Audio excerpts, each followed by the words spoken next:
If your 10-year-old son doesn't want to spend his birthday with his mom, would you be the jerk if you let him do that? We'll get to that in a bit, but first, am I the jerk for not answering when my husband called to speak to our kids before bed? I have a 2-year-old and a 4-year-old, so keeping them on a good sleep schedule is pretty important. Whenever my husband's away, he'll FaceTime with the kids for a little while. We agreed before he left that he would call at 6:30 p.m. my time, as their bedtime's around 8 p.m. He called late from the start, but he was always apologetic and said his meeting overran, so I let it go at first. After the 4th time, I told him I wouldn't answer if he called later than 7:30 p.m., as it was ruining their sleep schedule, and he was calling later and later every day. I never answered when he called to speak to the kids for 3 days because he called after 7:30 p.m. and now he's angry at me even though I suggested he call earlier if that worked better for him, as it didn't. Am I the jerk?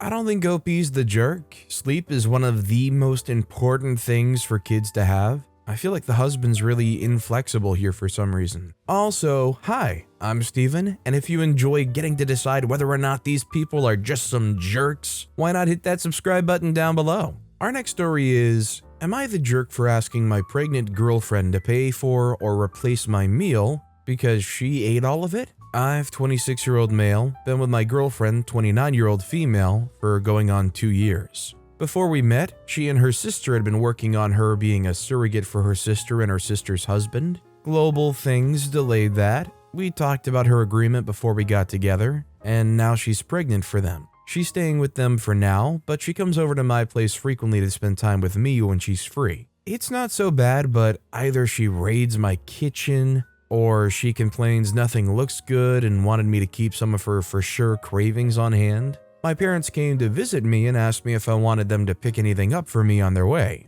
They had to pass one of my favorite restaurants to get here, so I said yes. They showed up, we visited each other, I ate a little bit of what they brought me since I wasn't really hungry yet, and put the rest in the fridge for dinner that night. My girlfriend wound up coming over for a bit after they left. She got hungry and wanted a snack and came out with the container I put my leftovers in and goes, "Can I have some of this?" I told her yes. She came back with a plate, and she didn't take some of it, she took all of it and put all kinds of stuff on it so we couldn't even share. I told her that I said she could have some, and she just ate all of what I intended to have for dinner. So I asked her to either send me money to pay for it so I could go get some myself, or she could make the drive and get me another order. She didn't want to drive that far, and she didn't think she should have to pay me anything.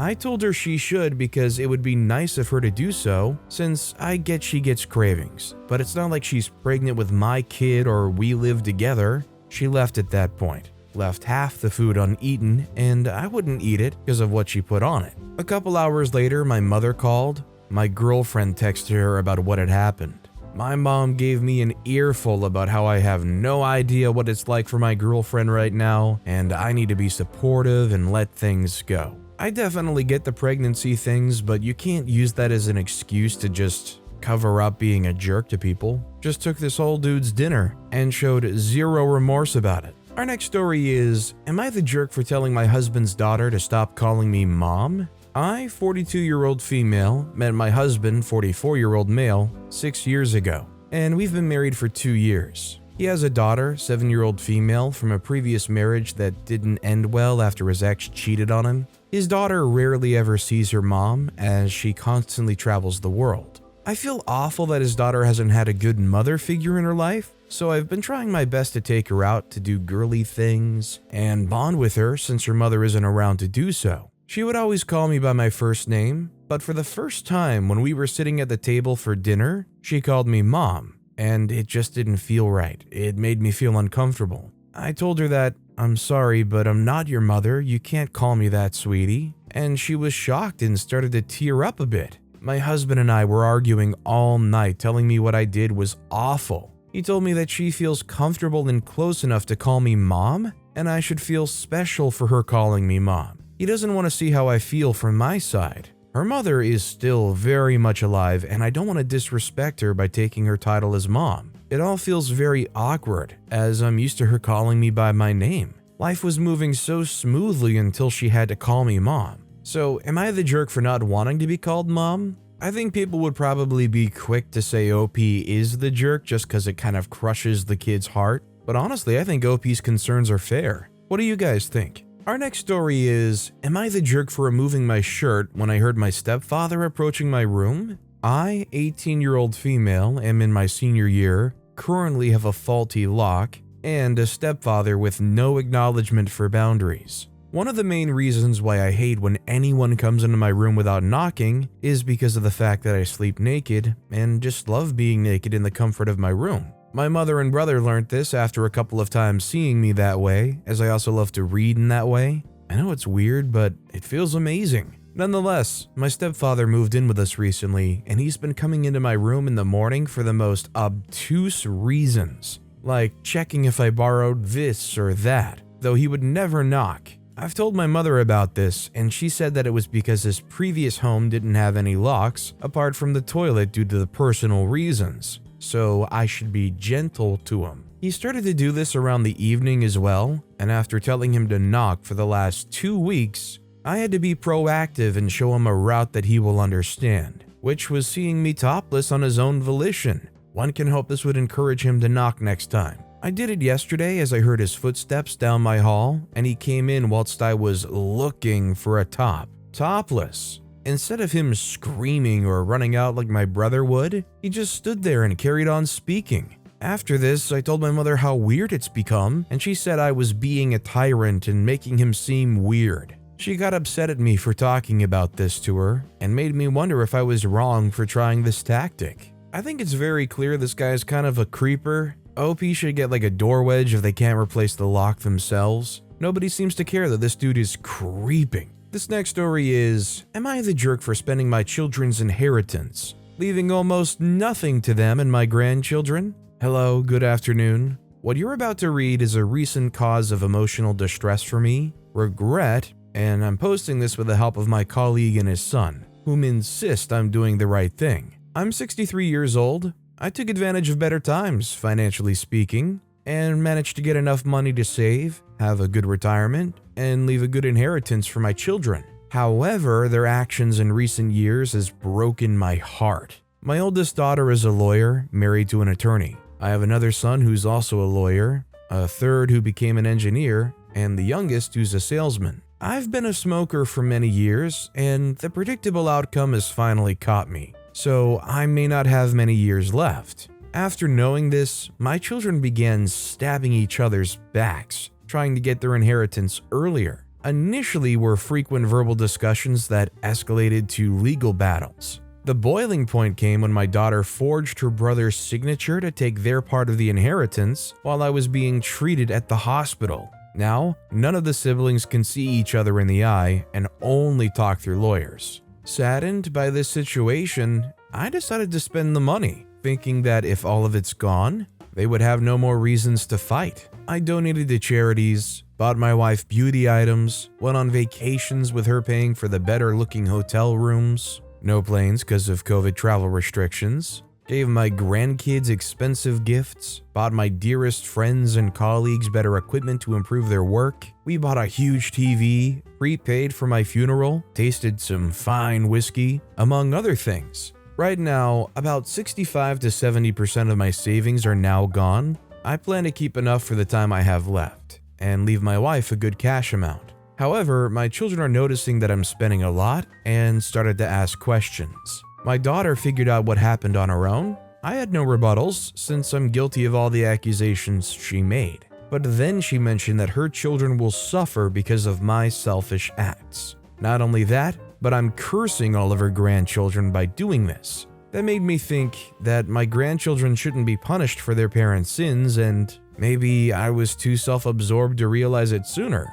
That's my dilemma now. If you're nearing the end and you want to spend every dime you have left, that is your God-given right, and you can't be guilted for not just saving it all and passing it off. This next story is, am I the jerk for telling my 18-year-old daughter she needs to get a job or go to college, even though she has a toddler? I have 2 daughters, April, female, 18, and Jade, female, 15. I'm a single mom. April and Jade's dad and I got divorced around 13 years ago as he was having an affair. He's never been in the picture for either of our girls after that. When April was 16, she unexpectedly got pregnant. I took her to counseling to help her organize her thoughts and figure out what she wanted to do, and April decided she wanted to keep the baby. The pregnancy and birth went smoothly, and I now have a grandson, Ollie, 2 years old. The father is involved, but he and April are no longer together. Ollie stays with his dad every weekend, and the dad's parents give April money to go towards Ollie's expenses. Earlier this year, April graduated high school. She's been taking care of Ollie during the week, but other than that, she hasn't been up to much. She keeps saying that she'll start looking for a job, but hasn't even started writing her resume. Besides taking care of Ollie, she just sits at home watching TV. On multiple occasions, April's tried to leave Ollie with Jade so that she can go out partying, which has led to huge arguments. Last week, I talked to April and I told her that she needs to get a job or go to our local community college, and that I'll foot the bill for any childcare she needs for it to happen. I told her she needs to get a job or go to college in order to stay here. April got upset and said that she doesn't want a job or to go to college. She said that she just wants to be a mom. She told me it can wait until Ollie starts school. I told her no, and that she needs to start something so that she can support herself and be an independent adult. April said I'm being unreasonable and that these things can wait until Ollie's in school full time. She said that I'm asking her to damage him and that he needs his mom. It's not that I don't want April and Ollie here. I love them both. I just think I'd be setting a bad precedent by allowing April to continue to stay with me with no job and no education in the making. I think it's incredibly vital for her to get some kind of work experience. Having never worked, being 18 years old, and just sitting around, even at Walmart, that resume is going to get worse and worse. Our next story is, am I the jerk for putting my son's comfortability over my girlfriend? I, 34-year-old male, have a 16-year-old son. My son is paralyzed from the waist down and has been since he was 8. A year ago, I got with my girlfriend, 34. I live in an apartment right now, but it's not the most accessible. For example, the sink in the kitchen and bathroom have cabinets underneath, so he can't really use them without being in an awkward position. And the stove is too high for him to use it safely. He can't reach most of the dishes if they were in the higher cabinets. The showers are also really small, and his shower bench barely fits. I've tried to rearrange this to make them easier for him, but it's still hard. 2 years ago, I started getting a house built for us. For most of his childhood, I've struggled financially, but I was finally able to afford to build a house accessible to him. I showed my girlfriend a plan of the house when we first started dating, and she said it looked fine. We went to go see the progress a few days ago since it's almost done and we're almost ready to move in. When she got there, she mentioned how the stove and the sink were too low. My son can't do much in the kitchen because of his paralysis, but he loves to help. Having the stove accessible will help him have more independence, and he can start learning himself, which he's really happy about. Our stove and sink have a little space under it so he can slide his wheelchair in to cook, and it's low enough so it's like a table, if that makes sense. The oven and microwave are also low enough for him. My girlfriend says it'll be uncomfortable for her to cook at. I told her she can pull up a chair and sit if that's better, but she refuses. She says she doesn't want to live with me if she's going to be uncomfortable forever. She also said that my son will move out in a few years, so we don't even need to spend all this money on a house. I told her that we could renovate some things after he moves out, but she doesn't want to wait that long. I said if it was a problem, she could figure something else out to make her comfortable or leave. Some people are telling me I was too harsh, but I'm tired of people complaining about accessibility to disabled people because it inconveniences them a little. But I want to know if y'all think I was actually wrong and should have handled it differently.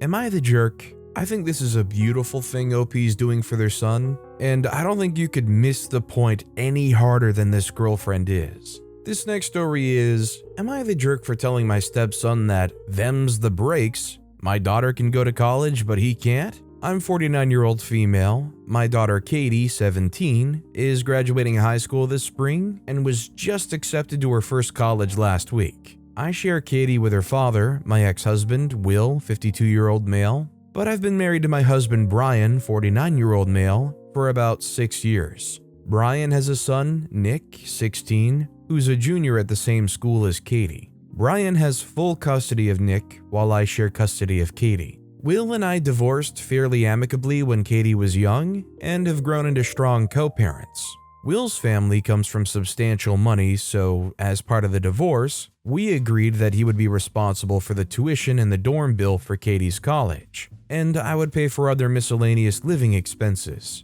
I've saved enough to pay for these expenses, but I know that if something were to happen to my savings, Will or his family would be able to foot the entire bill for Katie's living expenses without any changes to his lifestyle. Will and I decided to sit Katie down and show her the whole picture of what college costs and what we'll pay for. Brian thought it would be a good idea to have a similar conversation with Nick, even though he's only a junior. Unfortunately, the financial situation for Nick differs. Since his mother isn't in the picture, it's been on Brian to save for Nick's college. Brian was able to save, and I've also contributed a bit, and he has enough saved for a full associate's degree or half bachelor's degree at an in-state public school without living expenses. We didn't openly discuss the specifics of the different finances with each child, but did broadly say that they had different opportunities due to situations outside of their control. Nick has since surmised that his situation is very different from Katie's,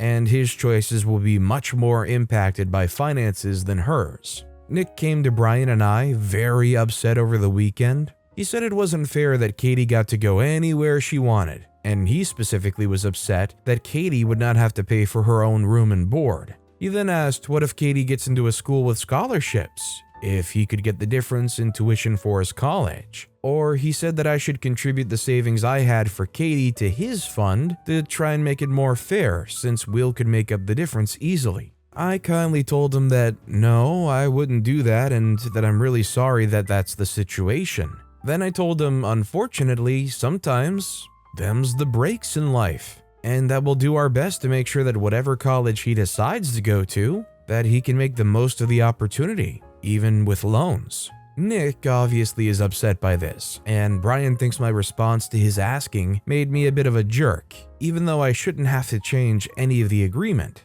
I feel like I'm going crazy, but am I the jerk? I don't think OP's the jerk for specifically the monetary decisions, but saying to his face, sorry, no, them's the breaks sometimes, might be a little too blunt to frame it. Our next story is, am I the jerk for telling my husband I'd rather nobody use my holiday booking out of spite? I'm 23-year-old female, my husband, 27-year-old male, and I have been together for 5 years, married for 3. We're both athletic people, or at least I used to be, so we've been planning a holiday for the past year. Without going into major details, it's an expensive, by my standards, holiday, and it would involve a lot of hiking. I was looking forward to it. I was in an accident recently, and once again, without going into much detail as it's triggering, lost my leg. It's upsetting, but I'm not in a place to openly speak about it outside of therapy. Obviously, due to this recent restriction, I'm unable to do what we had planned for our holiday.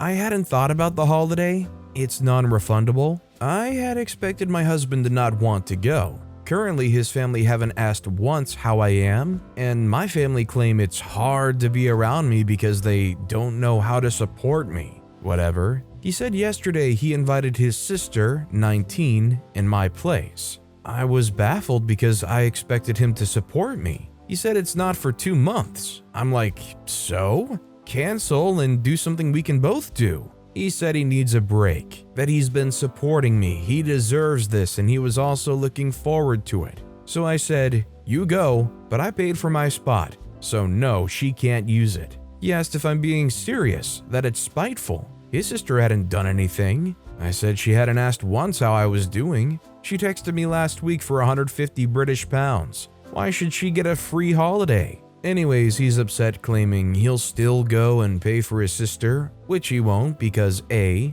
it's expensive, and B, last I checked, fully booked. Am I the jerk? I would ask family or friends, but I don't feel like texting them. Because this holiday was planned before OP's recent restriction, I think there's a lot of emotions attached to this trip. Leaving OP behind and going on it so soon after the incident, nonetheless, I think is just too much. Our next story is, would I be the jerk if I banned my son's boy crush from our house? My son, 16-year-old male, has dated this girl, 16-year-old female, for a year and a half. We knew she never had a good home life. Her dad leaves for weeks, even months at a time, and the mom is always high and drunk and screams at her. 2 weeks ago, her mom got drunk and high and caused a small fire and wouldn't wake up. We told his girlfriend she could live with us. She was actually happy, in a good mood every day once she started living with us. My son just dumped her, said he likes boys. If that wasn't bad enough, he's bringing this boy that he likes over to the house. He's talking about how much he likes him and how handsome he is when she's just in the other room and can hear him. She's been in tears. Very clearly, I think OP feels a specific way about boys dating boys. If that wasn't bad enough, I think it's unfair to exclude him because of his ex. The son didn't sign some exclusivity contract. Our next story is, am I the jerk for letting my fiance spend my son's birthday with him instead of my ex? I have a daughter, 8, and a son, 10, with my ex-wife. I recently got engaged to my fiance, 23-year-old female. 2 days ago was my son's birthday. The kids were staying with me, but unfortunately I had to go to another city for work and couldn't spend the day with him. This also happened for my daughter's 6th birthday, in which I let them go to their mom's home because I didn't want her to be alone for her birthday. Well, this year, my fiance suggested spending the day with the kids, and I thought it would be a good idea. They like her, and it's a good chance to bond with her even more, so why not? From what I've heard, the kids enjoyed it.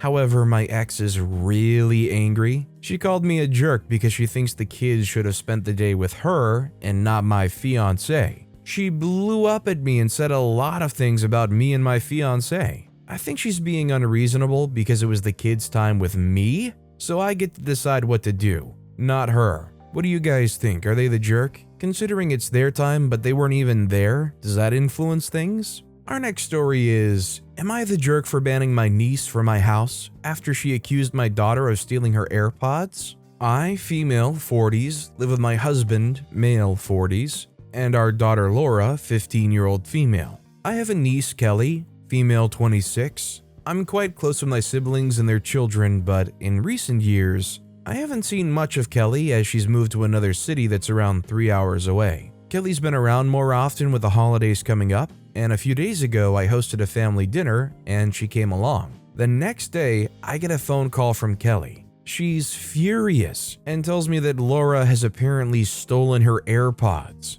I ask her what the heck she's talking about, and she said that she had her AirPods in her handbag in our dining room and that now her AirPods are gone. She said that Laura was acting suspicious and being guilty. I hadn't noticed anything, but there was a bit of unrelated drama going on at the dinner, so I was distracted. I told Kelly I'd talk to Laura and then call her back. I talked to Laura, and she immediately denies stealing the AirPods. She said that she's been nowhere near Kelly's handbag, and that it's not like she doesn't have her own headphones. I can usually tell when Laura's lying, and she's never stolen things in the past, so I'm pretty inclined to believe her. I know I'm biased because she's my daughter, but I do know her very well. I called Kelly back a few hours later and told her that I don't know what happened to them, but Laura has definitely not stolen her AirPods. Kelly insisted that Laura stole her AirPods and starts telling me that me and my husband must buy her a replacement.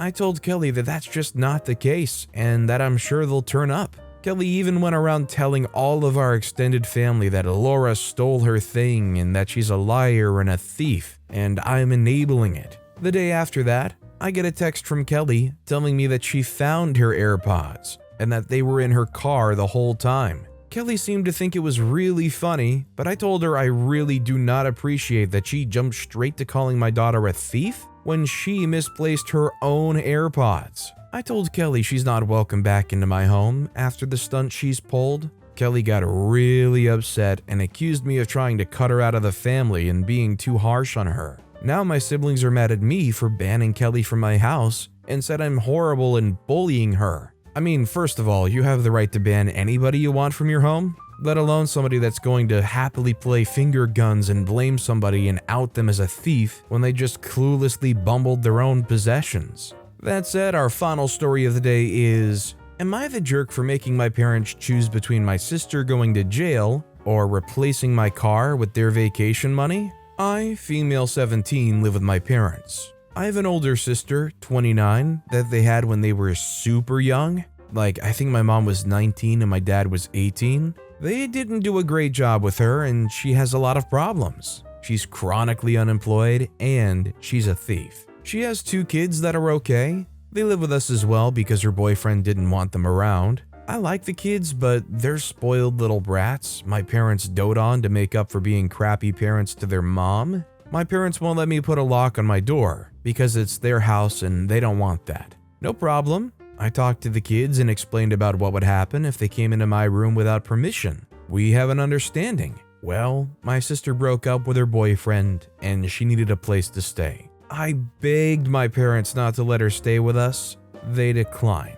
So I begged again for a lock for my door. No dice. I have to go to school, so I can't guard my stuff at all times. When I came home on Friday, I found my car absolutely trashed and the side of it destroyed. My sister had gone into my room, found my spare key, and had taken my car. Then lost control on the ice after a day of eating crap and tossing fast food wrappers everywhere. She sideswiped a tree. When I saw my car, I was livid. I told my parents that I expected her to pay to fix it. They said that she didn't have any money, so I said that I would call my grandparents. They'd helped me get the car and the insurance. After talking with my grandfather, I came back to talk to my parents. I said that the insurance would cover fixing or replacing my car depending on the damage, but that I would have to file a police report, and that my sister would probably be charged for stealing my car. They begged me to tell the insurance that she had permission.